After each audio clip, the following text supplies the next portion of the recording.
Shavua Tov, nous sommes dans le milieu du chapitre 11 de Mishat Yesharim, paragraphe commençant par les mots Ve'ine Adhena. Et voici, jusqu'à ici, Dibarti Miniktsat HaMitzvot. J'ai parlé d'une partie de peu des mitzvot.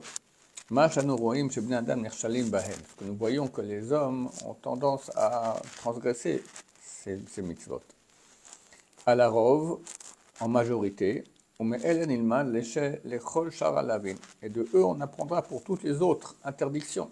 Rav n'est pas passé sur les 365 interdictions, il n'a pas passé en revue les 365. Il parle de celles où il y a beaucoup de gens qui transgressent les embranchements, pas toujours l'interdit majeur, mais tous les interdits qui découlent de l'interdit majeur. Shen lecha isur, shen lo anafim, ou pratim, car tu n'as pas d'interdit qui n'a pas des branches et des détails. Même chamourim, ou mehem kalim, des fois graves, des fois plus légers. Ou mishorose liot naki, celui qui veut être propre. Sareshi naki mikulam, vetahor mikulam, il faut qu'il soit propre de tous et pur de tous. Faramuz chol mevracha, déjà ils ont dit nos sages de mémoire bénie, shinair keder arechelim, tes dents sont comme les troupeaux de brebis. Marachel zot noa, de même que la brebis elle est pudique, car Israël snouim, ou ksherim el mechet Midian. De même, Bnei Israël était pudique et ksherim dans la guerre de Midian. Ils sont partis en guerre parce que pour venger le fait que les Midianites envoyaient les filles, d'accord. Et dans cette guerre, il fallait faire attention de ne pas regarder les filles quoi, qui n'étaient pas pudiques. Donc ils ont fait attention, ils étaient pudiques, ils étaient cachers, ils n'ont pas fait d'interdit. Rav Huna Beshem Rav Acha Amar, et Rav Huna, au nom de Rav Acha a dit, Shelo Ekdim Echad Mehem Tfilin Shel Rosh Tfilin Shel Yad. C'est quoi que tes dents sont blanches, non, tes dents sont comme les troupeaux de brebis, qu'il n'y a aucun qui a fait l'erreur de mettre d'abord le tfilin de la tête et après le tfilin du bras. Ils ont tous mis le tfilin dans le bon sens. Shelo Ekdim Echad Lo Haya Moshe Meshabchan. Car si un d'eux avait mis dans le mauvais sens, Moshe ne les aurait pas loués. Il ne serait pas sorti de cette guerre en paix. Il n'y a eu aucun mort. C'est fantastique, ils ont gagné complètement. Il n'y a pas eu aucun mort dans nos rangs. Où est le rapport ici? Il veut dire que tes dents sont blanches comme tes dents sont comme les troupeaux de brebis. Les brebis, quand on les voit dans le panorama, c'est tout blanc comme ça. Donc pour dire qu'on est blanc, qu'on est propre. De même, il est écrit dans le Talmud de Jérusalem.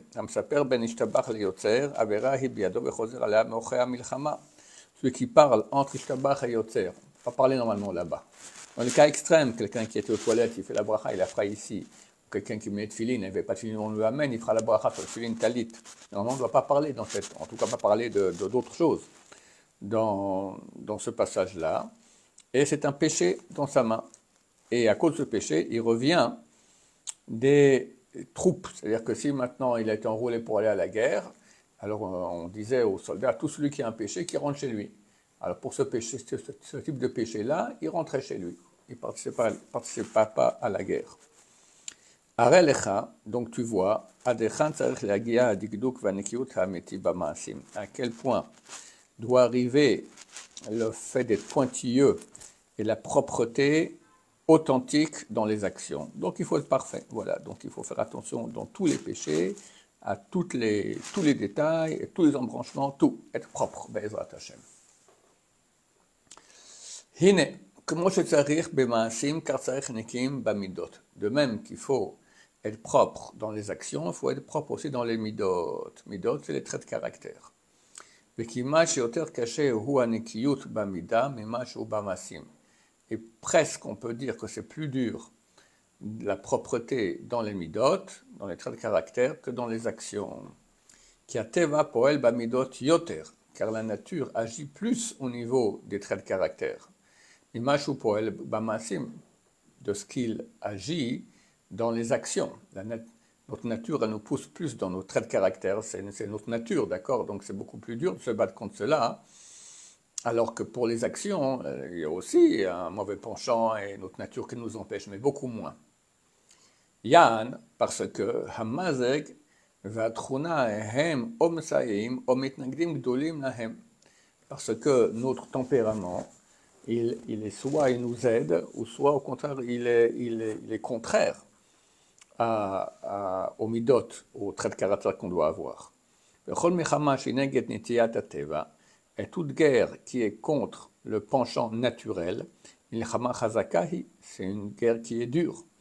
C'est ce qu'ils ont expliqué nos sages de mémoire bénie. C'est qui le héros? Celui qui maîtrise son mauvais penchant. Et voici les traits de caractère, ils sont multiples. Car après toutes les actions qui appartiennent à l'homme dans le monde,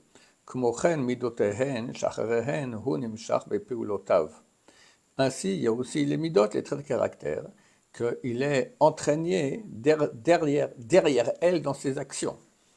Ça veut dire que beaucoup d'actions on fait à cause de nos traits de caractère, donc on est entraîné par cela, donc la guerre, elle est difficile. Omnam, cependant,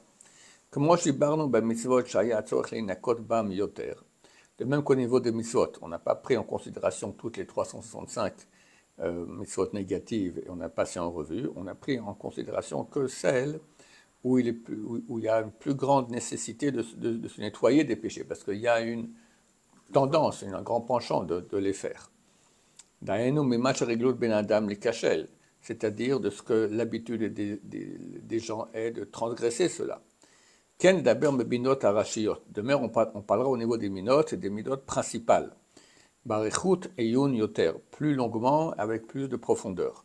Mipnei regulotenu bam, à cause de notre habitude d'avoir ces mauvaises midot.